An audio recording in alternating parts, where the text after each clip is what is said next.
La paz de Dios, hermanos. ¿Cómo están? ¿También? ¿Dónde están sus Biblias? Vámonos el día de hoy. Salmos número 14, pero antes nos vamos a ir a lo que es el libro de Romanos, capítulo 3. Vamos en nuestras Biblias, hermanos. Romanos, capítulo 3.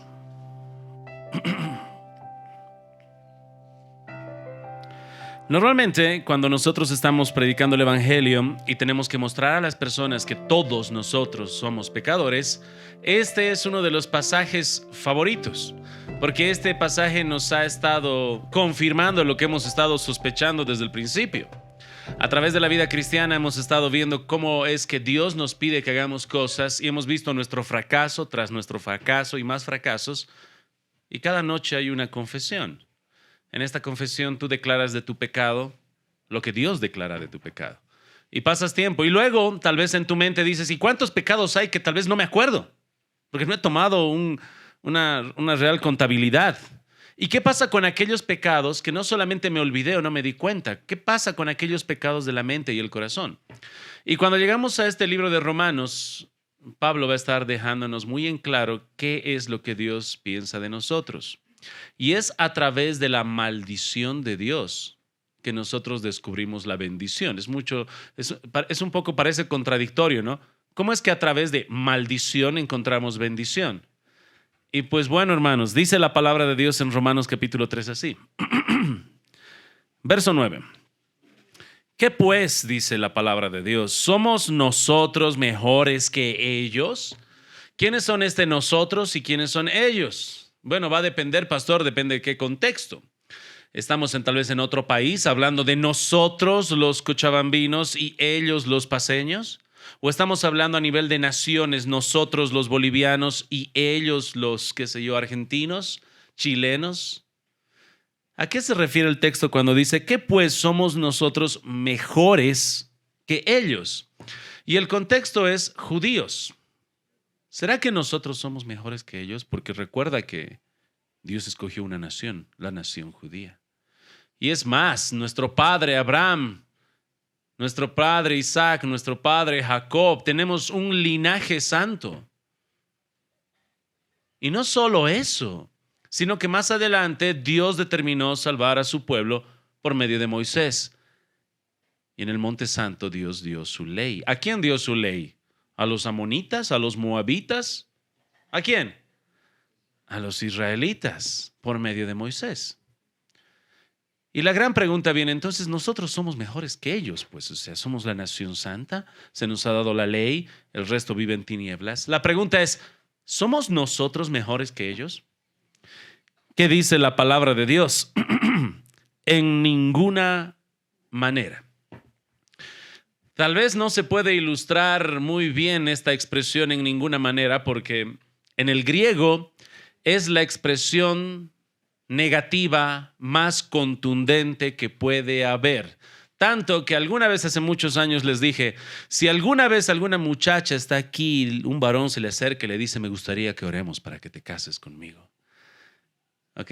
Y si tú quisieras decirle un no contundente, busca esta expresión griega y dile en ninguna manera. Eso significa no absolutamente. Y esa es la expresión que tenemos acá. Somos mejores en ninguna manera. Ya hemos acusado a judíos y a gentiles que todos están bajo pecado. Entonces, ¿quiénes están bajo pecado? ¿Ellos o nosotros? Todos.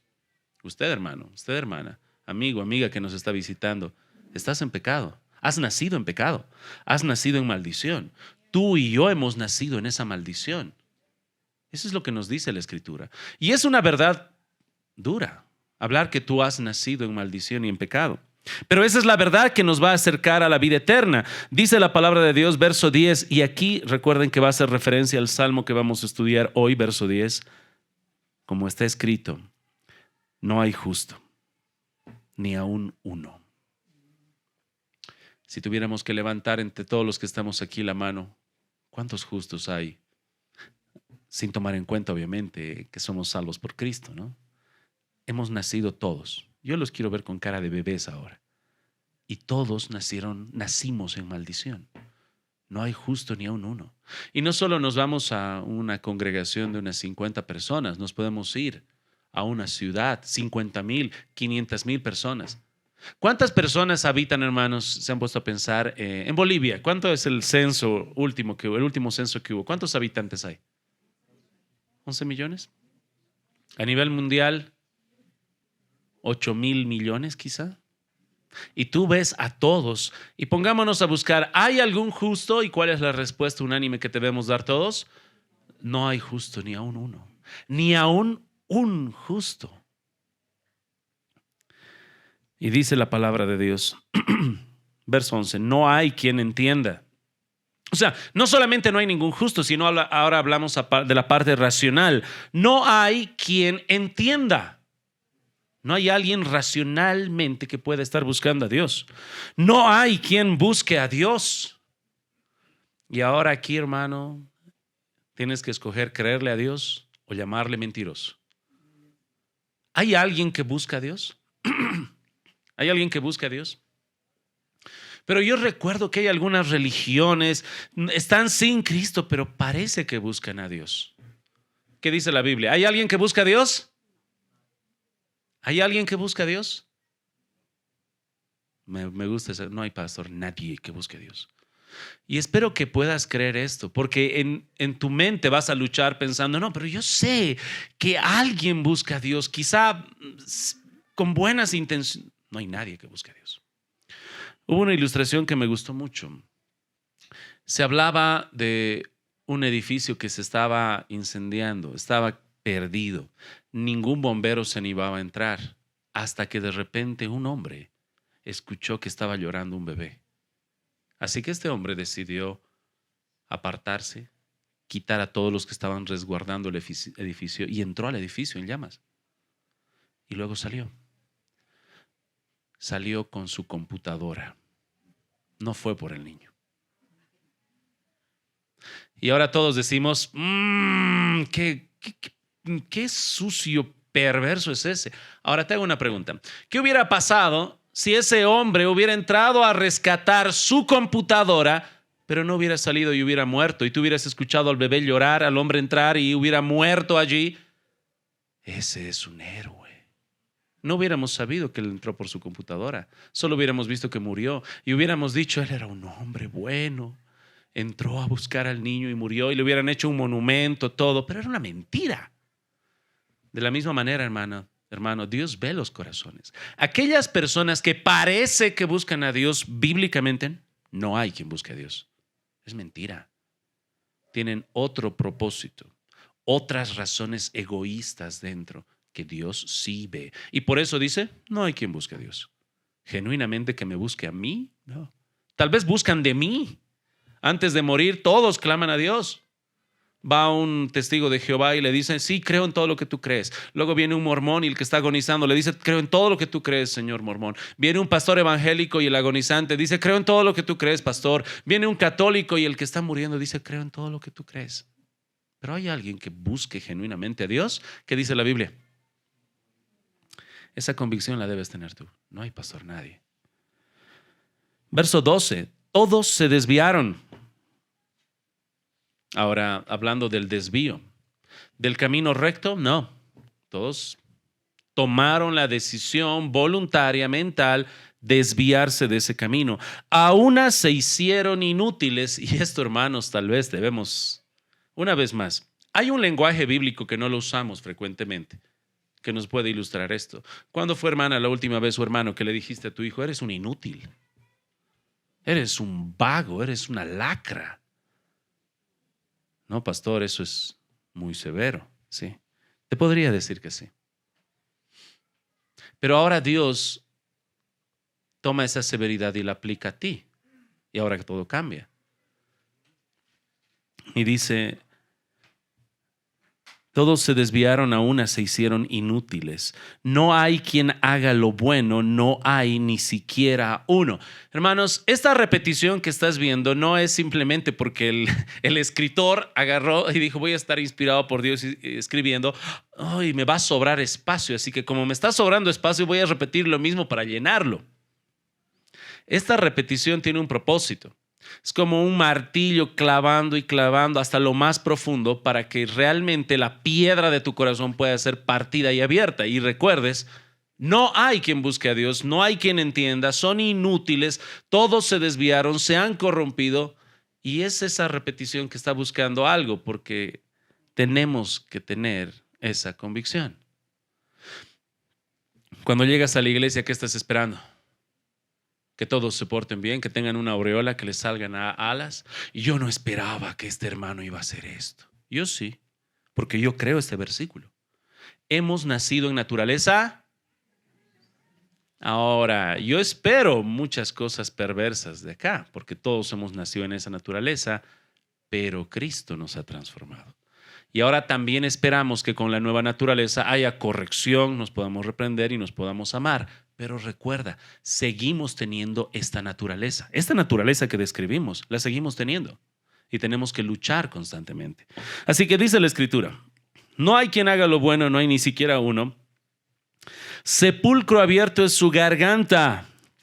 Y no estamos haciendo referencia a que si alguien no se cepilló la boca y la garganta tiene un olor apestoso, sino que dice que es un sepulcro abierto. ¿Cómo es un sepulcro abierto? Pastor, hay contaminación. Todo lo que sale ahí contamina. Y así es. Y dice la descripción. Sepulcro abierto es su garganta, con su lengua engañan. Veneno de áspides hay debajo de sus labios. No sé tú, no sé hermana, ¿te sentiste ofendida? Porque te acaban de decir que eres una víbora. A ti y a mí. Ahora, no soy muy de andar buscando sinónimos, pero denme sinónimos de una víbora. Ayúdenme. Serpiente, víbora, culebra, ¿qué más? ¿Qué me has dicho? Hermanos, son palabras duras que a veces no estamos pensando. ¿Alguna vez tu esposo te dijo que eres una víbora? Espero que no, pero no escuchar a nadie que me diga, a mi pastor me dijo culebra. ¿Saben, hermanos? Este lenguaje es duro, pero con un propósito, porque resulta que todo lo que dice es cierto. ¿Será que Dios se está equivocando? No, pastor, a todo eso decimos amén, pero lo que yo quiero es que digas amén pensando bien. Te acaban de decir que hay veneno debajo de tus labios y tú dices amén. Esta es la descripción de estas personas que van a reconocer su pecado y van a hallar salvación. Han reconocido su miseria, hemos reconocido nuestra miseria y que Dios nos ha amado. Su boca está llena de maldición y de amargura. Sus pies se apresuran para derramar sangre. Ahora esos pies están apresurados. Son muy diligentes para cosas perversas. Verso 16. Quebranto y desventura hay en sus caminos. No conocieron camino de paz. No hay temor de Dios delante de sus ojos. Puedes mirar a sus ojos y para nada. Temor de Dios no lo sienten. No hay, no existe. No hay el pensamiento de voy a rendir cuentas. Y dice la palabra de Dios. Pero sabemos que todo lo que la ley dice, lo dice a los que están bajo la ley, para que toda boca se cierre y todo el mundo quede bajo el juicio de Dios.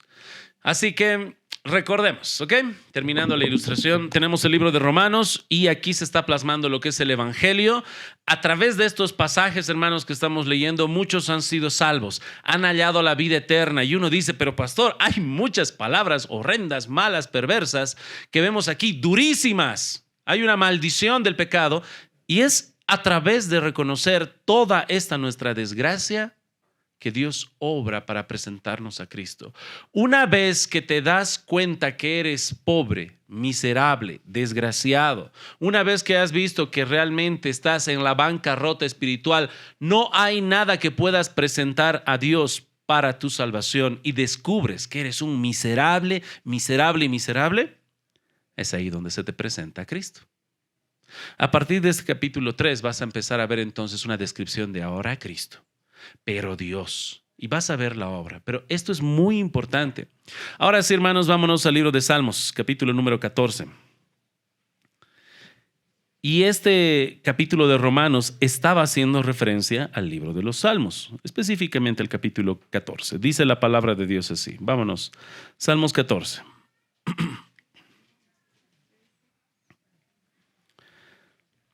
Al músico principal, Salmo de David, dice el necio en su corazón, no hay Dios. Se han corrompido, hacen obras abominables, no hay quien haga el bien. Y aquí tienes la descripción del ateo, el verdadero ateo. ¿Qué dice en su corazón? No hay Dios. Dice que no hay Dios, pero lo curioso es que Dios en esta su revelación nos dice que es necio. Dice el necio en su corazón, no hay Dios. Dios ya le está colocando ahí el título. A todas estas personas que dicen no hay Dios, nuestro Señor les llama necios. Alguien que no está pensando cabalmente. Alguien que no piensa racionalmente. Esto es algo muy curioso, hermanos, porque cuando están negando a Dios, tenemos que ver esa necedad de negar a Dios. ¿Cuántas veces hemos tratado de argumentar con personas que dicen que no creen en Dios y empiezan a decirte, dame pruebas, y tú les muestras todo lo que son quizá los argumentos de la creación y del orden y les dices, no, si hay un reloj, tuvo que haber un relojero, ¿no? Hay un diseño en todo lo que estás viendo. Si tú miras un celular y cómo funciona y la complejidad, no es de que esto a través de los siglos llegó a formarse simplemente porque pasaron las cosas. Como alguien diría, no es de que un coco cayó y apareció un celular. Hubo un diseño. Y ahora ves que comparado a un celular, nuestros cuerpos, todo el sistema que tenemos en la misma creación, en el mundo y en el cosmos, muestra que hay un orden. Incluso hasta los mismos científicos hablan de nuestro código genético. Bueno, pues si hay un código, todos los programadores van a decir, hay un programador, pues algo que es tan complejo necesita un diseñador. Es algo, hermanos, que Dios va a dejar muy en claro. Dice el necio en su corazón. A través de las Escrituras no vas a encontrar una argumentación de la Biblia queriendo probar que Dios existe. La Biblia asume que Dios existe desde el principio, desde el Génesis capítulo número 1. ¿Qué dice Génesis 1:1? En el principio, no hay ninguna apología de la existencia de Dios. En el principio creó Dios, punto. ¿Sabes qué? Te voy a dar una pequeña herramienta para que le hagas ejercitar la mente tal vez a algún amigo ateo.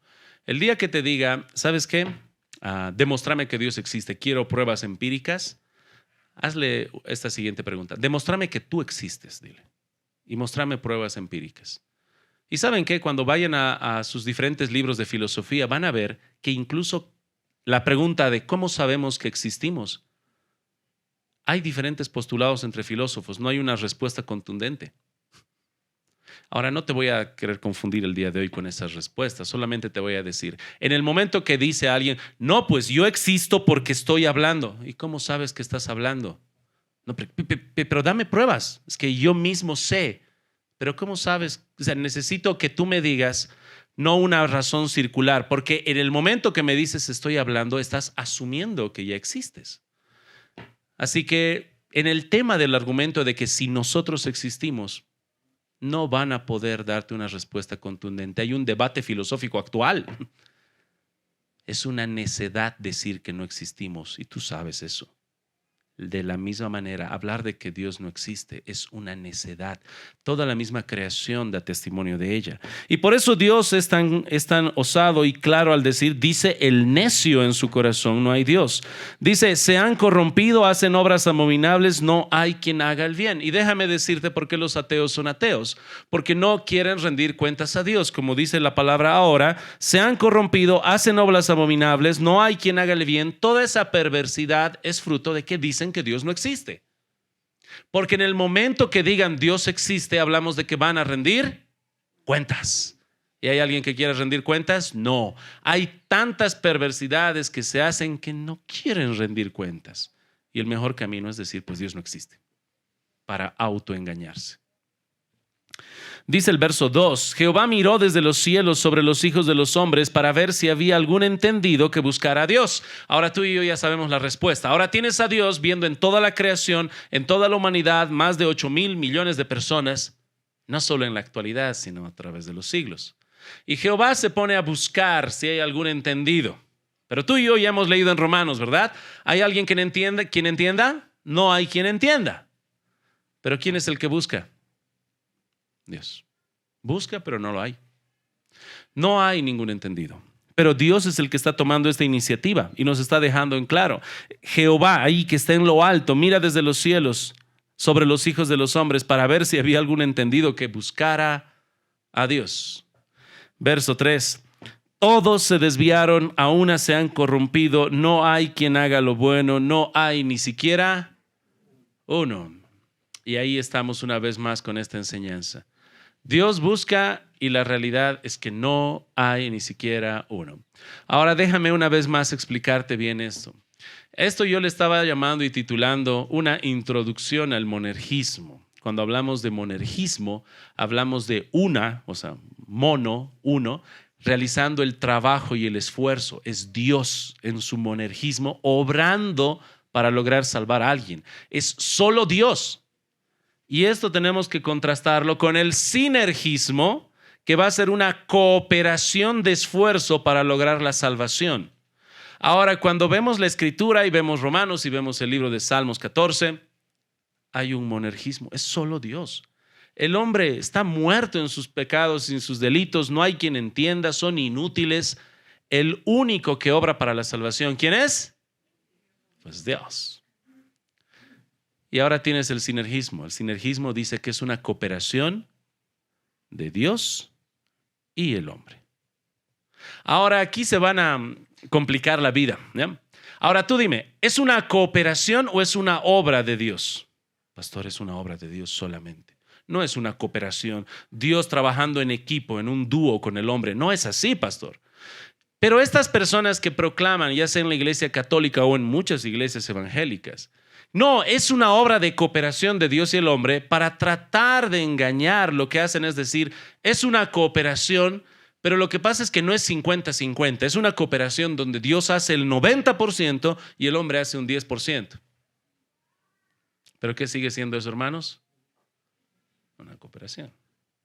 Y luego ya está bien, no es un 90, es un 99.9% que hace Dios. Pero el hombre tiene que hacer y poner su granito de arena, te dice. Pero ¿eso qué sigue siendo, hermanos? Cooperación. Tal vez has escuchado esto, yo hace muchos años lo escuchaba, era donde el diablo quiere tu alma, pero Dios quiere tu salvación y tú tienes la última decisión. ¿Cómo es eso? O sea, Dios necesita mi ayuda, pobrecito Dios que no puede sin mí, yo le voy a ayudar. Es eso lo que te propone, ese granito de arena. Y hermanos, nosotros vemos a través de la Escritura ese monergismo, es solo Dios obrando. La palabra de Dios es muy clara cuando dice, todos se desviaron, a una se han corrompido. Ahora, quiero que ustedes vean la definición de todos, porque ¿qué significa todos? Depende, porque ahí, hermano, tenemos que ser muy bíblicos.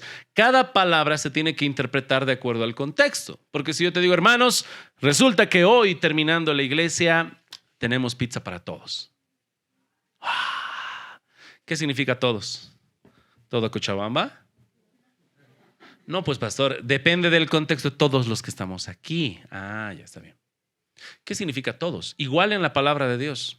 Hay pasajes que tú vas a hallar en el Nuevo Testamento donde los mismos fariseos, cuando están viendo a Jesús que la gente lo sigue, ellos están envidiosos, con celos y dicen, miren, todo el mundo va tras él. Esas son sus expresiones, todo el mundo va tras él. ¿Pero qué quieren referirse? No es todo el mundo en sí, porque en sí los mismos fariseos no estaban con Jesús, pero es una expresión para mencionar que muchos iban con él, ¿sí o no? Ok. Así que en ese contexto ese todos era limitante. En el ejemplo de la pizza, el todos que uso es limitante. Pero en el contexto que estamos leyendo ahora, ¿será que es un contexto limitante o es un contexto exhaustivo? Cada persona del planeta Tierra. Y lo que yo quiero mostrarte a través de la Escritura es que el contexto nos dice que es cada persona del planeta Tierra. Porque eso es lo que dice el texto, verso 2. Jehová ha mirado desde los cielos sobre los hijos de los hombres, todo el planeta, para ver si había algún entendido que buscara a Dios sobre todo ese planeta. ¿Y qué dice? Sobre todos los hijos de los hombres desde los cielos, que todos se desviaron. Y ahí, hermanos, ese todos es exhaustivo. Esa condenación pecaminosa cae hacia todos nosotros. Por lo tanto, podemos ver que es una obra monergista. Si hay alguna persona salva, fue porque Dios obró en esa persona. Ayúdenme, hermanos, a poder ilustrar esto, ¿ya? Nosotros no hemos podido ver muchos milagros que Jesús hizo. ¿Está bien? Ha habido muchos milagros que Jesús hizo, pero uno de los milagros que llamó más la atención era cuando Jesús resucitó a Lázaro. Ya habían pasado varios días. Dice que estaba ya, apestaba, olía podrido, obviamente, su cuerpo en descomposición. Y Jesús se acerca al sepulcro. ¿Y qué grita? Lázaro, ven fuera. Y de repente pide simplemente empujen la piedra y sale Lázaro caminando.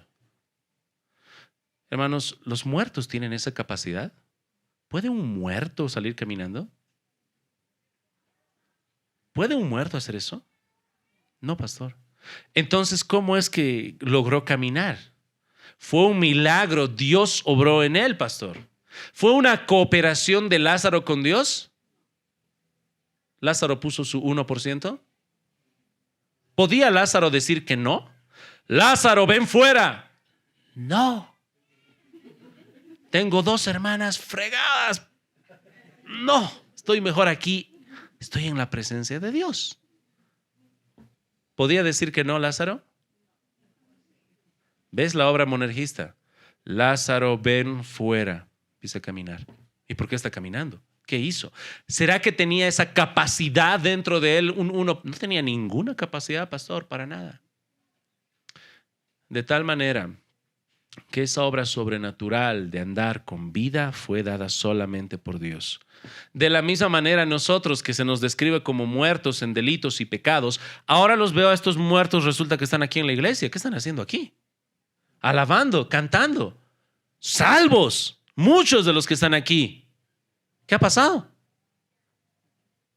La obra sobrenatural monergista de Dios te salvó. Un día espiritualmente te dijo, Fernando, Francisco, Ángel, Pedro, María, ven fuera. Y hubo vida. Y eso es, toda la gloria se la lleva a Dios. Porque en el momento que tú dices, esto es sinergista, este es un trabajo en conjunto, la gloria se la llevan compartida, pues Dios tendría que compartir el 1% de su gloria contigo. Y eso es obviamente blasfemia. Él no comparte su gloria con nadie. Avancemos, hermanos. Verso 4, describiendo a los perversos: no tienen discernimiento todos los que hacen iniquidad y devoran a mi pueblo como si comiesen pan, y a Jehová no invocan. Estos perversos están haciendo muchas obras perversas. Pero dice la palabra de Dios, no tienen discernimiento, no piensan, no razonan. ¿Qué ha pasado? O sea, ¿cuál es el problema que tienes en tu mente para hacer todas estas perversidades a mi pueblo? Y los versículos que continúan son de amenaza. Dice el verso 5, temblaron de espanto. ¿Saben qué, hermanos? Dios está hablando de esta manera porque está mostrando que es su pueblo al que están haciendo daño. Y ellos, ¿qué les pasa? No razonan. ¿Cómo pueden haberse metido en semejante problema dañando al mismo pueblo de Dios? ¿Cómo siquiera podría suceder eso? Hace un tiempo atrás, mi esposa estaba por la puerta de la casa, no estaba pudiendo abrir el candado, así que resulta que me llama y me dice, Ángel, no puedo abrir el candado, ¿puedes bajar y me puedes abrir? Claro que sí, estaba bajando, pero en mi mente, ¿cómo no puede abrir mi esposa el candado? ¿Qué ha pasado? Ese candado mañoso. Y estaba un poco incómodo. Llegando afuera me enteré que al pasar, un muchacho quería asaltarles. Y ahora tú puedes imaginarte el cuadro. Quizá un muchachito de 14, 15, 16 años queriendo asaltarles. ¿Qué hubiese hecho yo? Es mi esposa, es mi hijo. Pero no hay tanto. Dice, pero es pastor, no le va a hacer mucho. Le va a predicar después de desmayarle, le va a testificar. Pero luego nos ponemos a pensar en otras circunstancias. Es este mismo joven perverso que está ahora en la casa de un militar. Uy, no está en la casa de un militar. Está en la casa de un asesino. Pobre hombre, ¿qué va a pasar? Ahora, no estamos hablando de un militar, no estamos hablando de un asesino, estamos hablando de nuestro Dios Todopoderoso, que si tú ves todo lo que ha sucedido en la tierra, Él en cualquier momento tiene todo el derecho de aniquilarnos. Somos pecadores, somos su creación. En el momento que estamos ahora respirando, es gracia que recibimos. Si el día de hoy te dicen que tienes alguna enfermedad terminal y mañana tienes que fallecer, Dios no te debía dar vida. No está en deuda contigo. Lo que estás recibiendo cada día es gracia. Pero estos hombres perversos que reciben esa gracia de Dios dicen que están devorando a mi pueblo,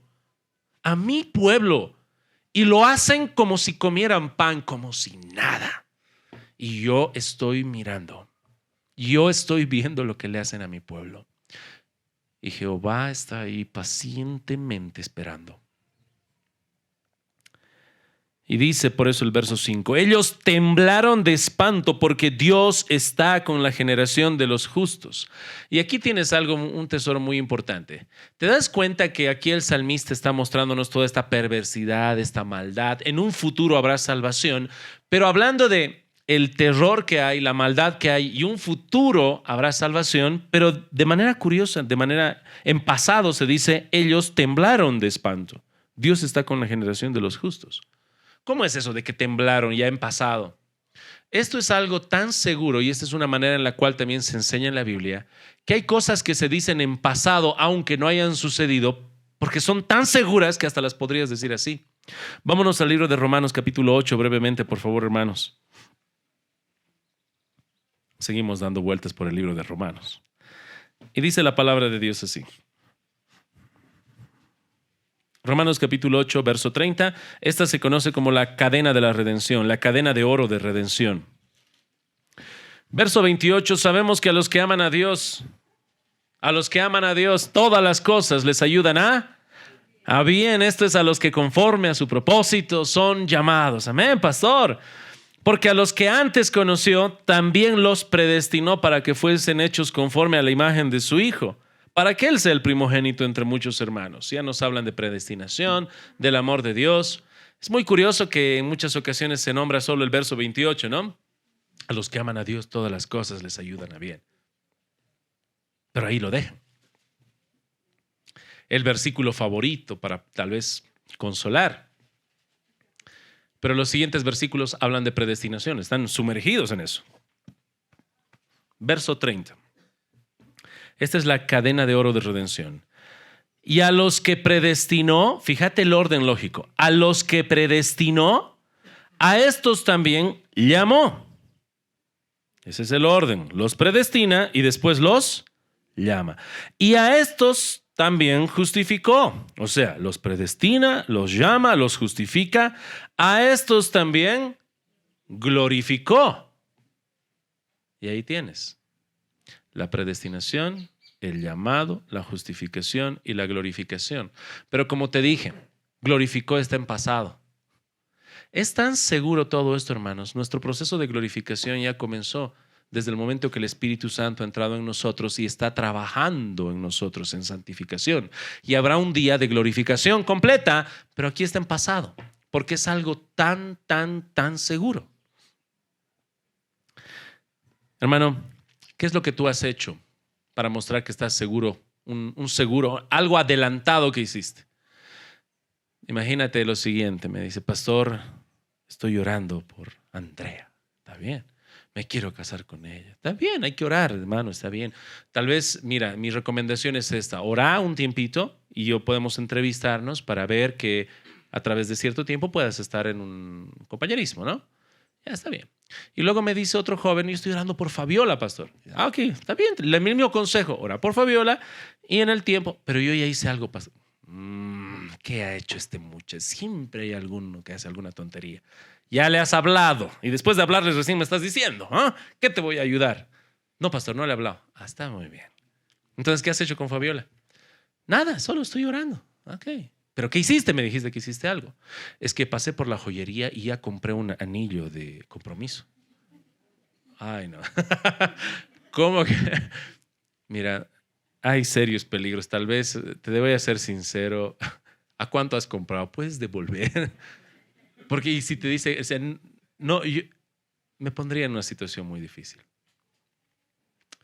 En el caso que estamos viendo ahora, al hablar en pasado, a estos también glorificó.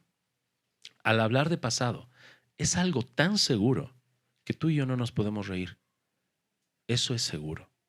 Jehová viene, temblarán. Ellos que se burlan, temblarán. El libro de Apocalipsis lo deja muy en claro. Se tratarán de ocultar debajo de los montes y clamar, caigan sobre nosotros, porque ha llegado el Cordero. Hermanos, es algo muy, muy, muy, muy, muy tan seguro que se habla en pasado. Así que dice la palabra de Dios, volviendo una vez más, hermanos, al libro de Salmos capítulo 14. Ellos temblaron de espanto, porque Dios está con la generación de los justos. Verso 6. Del consejo del pobre se han burlado, pero Jehová es su esperanza. Hermanos, todos aquellos que han nacido en esa naturaleza pecaminosa, todos nosotros, estos ateos, terminan con una característica muy curiosa que es ser burladores. Tal vez algunos han escuchado o han leído del libro El progreso del peregrino. Espero que sí. Hermanos, está altamente recomendado, los queremos mucho. A través de la historia reformada, puritana, los libros más vendidos siempre ha sido la Biblia, por muchísimo. Pero ¿sabes cuál es el segundo libro más vendido? El progreso del peregrino. ¿Y no lo has leído, hermano? John Bunyan, hermanos, los animo a que puedan leer. Yo te prestaría el mío, pero mi libro está marcado con mis lágrimas, te podría decir. Hermanos, ese libro es precioso. El hombre que escribió este libro, usado por Dios, estaba en la cárcel. Estaba en la cárcel porque tenía que predicar el evangelio y le habían prohibido, no tenía licencia de predicar. Y estaba en una cárcel que se conocía la cárcel con cerrojo abierto, se llama. Porque estaba abierto. El rato que él quería podía salir, solamente que salía, pero estaba prohibido predicar. Él estaba encarcelado, estamos hablando más de 10 años en cárcel. Su hija murió mientras él estaba en la cárcel y no podía ir a su entierro. Su hija querida, su hija era muy estimada porque era la flor más delicada. Su hijita había nacido ciega, era muy querida para él.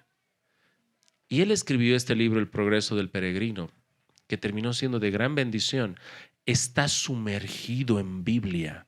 Y te comento algo, en esta narración que se nos presenta del progreso del peregrino, este peregrino en la historia, casi al final de lo que es el libro, se encuentra en el camino con un hombre llamado Ateo. Y allí está Ateo que quiere argumentar con Cristiano. Y hace lo que dice la Biblia. Estos ateos están siempre como burladores y en el libro se los presenta así. Un hombre riendo, viejo, que parecía sabio, con barba y riéndose. ¿Qué estás haciendo? Esa ciudad celestial no existe. Burlándose, eres tonto y tratando de ser escarnecedor. Y dice la palabra, del consejo del pobre se han burlado, pero Jehová es su esperanza. Y aquí tengo una queja. La queja es de que la palabra esperanza se ha deteriorado para nuestro lenguaje. Hermano, ¿qué significa esperanza? Esperanza, ¿qué significa? ¿Ah? Bueno, pastor, siguiendo el ejemplo de ese muchacho que estaba orando por Fabiola, él tenía la esperanza de que ella le diga que sí, ¿verdad? Pues eso no es esta palabra, hermanos.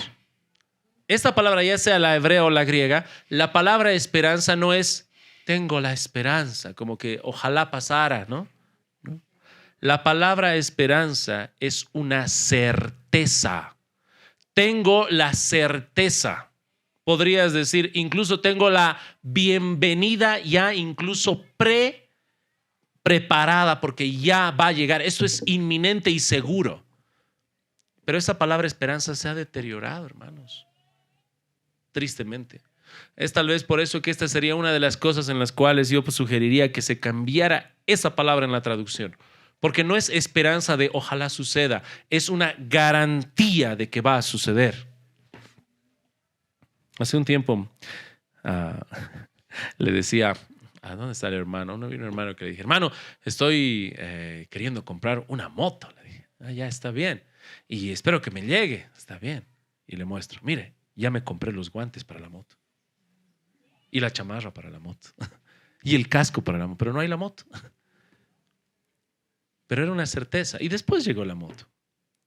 Pero hay una certeza, hermanos. Y ¿sabes qué, hermano? Lo que se nos está mencionando aquí es eso.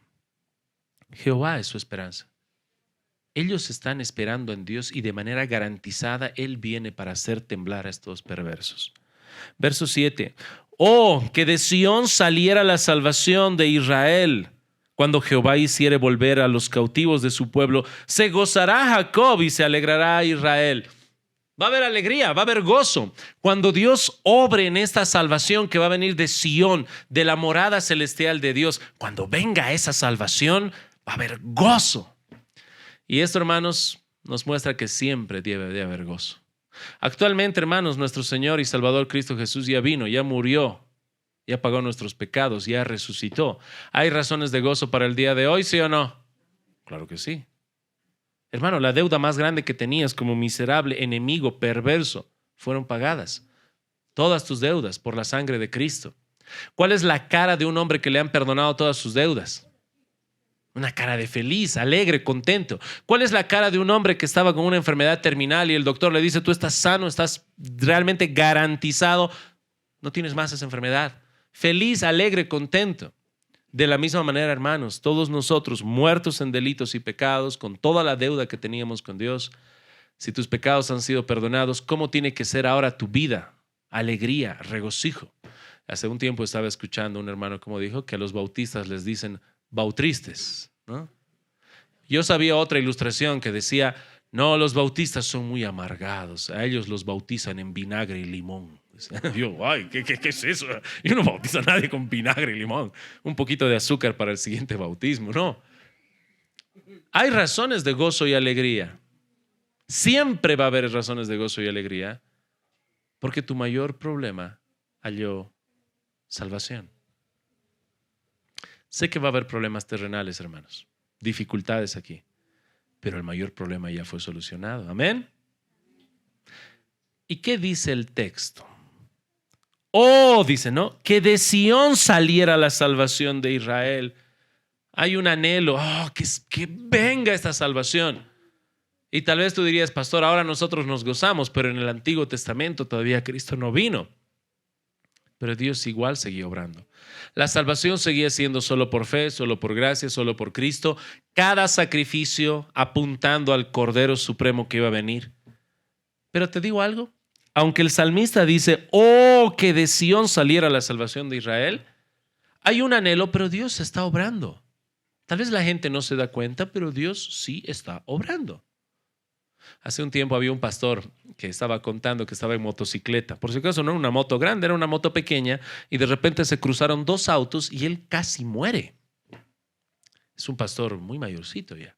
Y nos decía el pastor, así que agarré y le di una curva y la moto se inclinó y no pasó nada. Se revisó. Casi muero. Y lo primero que vino a su mente fue, qué buen motociclista soy.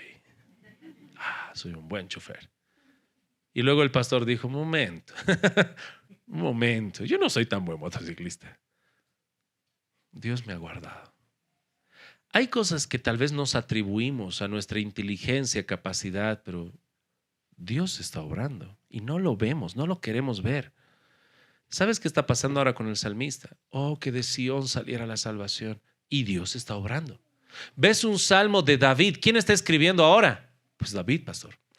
Y Dios escogió a David para que fuera él, no solamente el rey, sino a través de la profecía que se le hizo y el pacto davídico. A través de su linaje iba a venir el Mesías. Que él esté vivo era una prueba, una evidencia de que Dios ya estaba obrando. Él era el resultado incluso de una cadena de eventos donde Dios ya había estado obrando. ¿Cómo se llamaba el papá de David? Isaí. Vamos a ser más difícil. ¿Y el abuelo de David? Obed. ¿Y quién era Obed? El hijo de Ruth y Boaz, del libro de Ruth, donde tú encuentras la historia de esta moabita. Dios estaba obrando para que pueda nacer Obed, para que pueda nacer Isaí, para que pueda nacer David, para que David pueda nacer Salomón, y así sucesivamente, o que de Sión saliera, y Dios está obrando maravillosamente. Tal vez no estás percibiendo, pero Dios lo está haciendo. Así que, hermanos, hay razones para que tú te puedas gozar en medio de toda esta aflicción por salvación, pero actualmente Dios está obrando. Esto les repito y les voy a seguir repitiendo. El hecho de que tú estés hoy aquí en medio de todos tus problemas, dificultades, aflicciones y dolor, no es porque tú eres mejor. Adivina quién te sustentó, quién te trajo aquí. ¿Quién te trajo? Yo soy tan bueno. Estás como ese pastor en la motocicleta. Es que soy tan buen chofer, hermano. Tú estás aquí y es una evidencia de que Dios te está sustentando. ¿Eso es para gozarse, sí o no? Amén. Porque lo que somos es lo que dice la palabra, inútiles. No hay quien busque a Dios. Entonces, ¿por qué estás aquí? Porque Dios ha obrado en mí. La razón para gozarnos, hermanos, es por la salvación en Cristo, por su santificación en Cristo y porque Cristo es lo especial en nosotros. Hermanos, vamos a ponernos en pie. Vamos a terminar con una oración. Dios es el que está obrando. Y estos ateos que éramos todos nosotros en la carne, Dios nos ha convertido. Y sigamos orando para que Dios pueda seguir convirtiendo personas y que su iglesia crezca. Oremos. Señor,